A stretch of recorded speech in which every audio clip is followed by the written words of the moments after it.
Bhim army मेरी नज़रों में तो वैसे ही एक उग्रवादी संगठन है और इन संगठनों पर रोक लगा देनी चाहिए भारतीय सरकार को। और हमारा ये था निवेदन कि इन्हें उग्रवादी संगठन घोषित किया जाए। हम तो दोस्तों, ये है अनिल मिश्रा, ग्वालियर हाई कोर्ट का एडवोकेट। इसका कहना यह है कि जो भारत में भीम आर्मी बनी है, जिसके प्रमुख एडवोकेट चंद्रशेखर आजाद जी हैं, उसको बैन कर देना चाहिए और उस संगठन को उग्रवादी संगठन घोषित कर देना चाहिए। तो सबसे पहले मैं इनसे पूछना चाहता हूं कि ये किस बेस पे कह रहे हैं कि भीम आर्मी जो संगठन है उसको उग्रवादी घोषित कर देना चाहिए।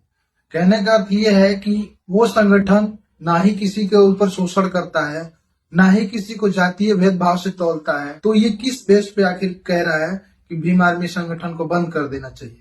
दोस्तों, मैं इनको बता देना चाहता हूं कि अगर ये कह रहे हैं कि भीम आर्मी संगठन किस लिए है, इन जैसों का जो दिमाग है, भीम आर्मी जो है वो इनका दिमाग सेट करने का काम करती है।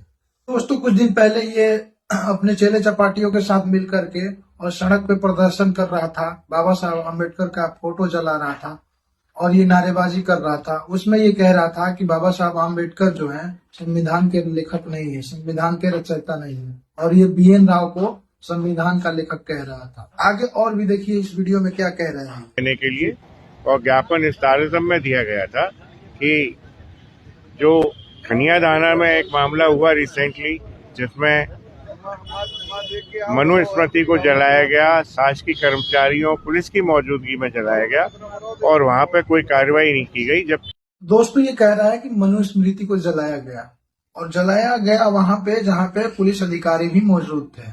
तो मैं कहता हूं इनसे नहीं, पूरे भारतवासी से मैं कहता हूं कि दोस्तों, हर एक पुस्तक को और हर एक उस किताब को जला देनी चाहिए जो समाज को बांटने का काम करे, समाज में गंदगी फैलाने का काम करे, लोगों में मतभेद पैदा करने का काम करे। बल्कि मैं तो ये भी कहता हूं कि अगर संविधान में भी ऐसा कुछ लिखा हो, लोगों को बांटने का काम किया हो, तो उसको भी जला देना चाहिए। मेरा इनसे आखिरी यही कहना है कि जो भीम आर्मी संगठन है वो आपके जैसे दिमागी हालत जो भी मरीज है उनको सेट करने के लिए बनी हुई है और उनको रास्ता दिखाने के लिए भीम आर्मी संगठन का उद्घाटन हुआ है। तो जय भीम, जय संविधान।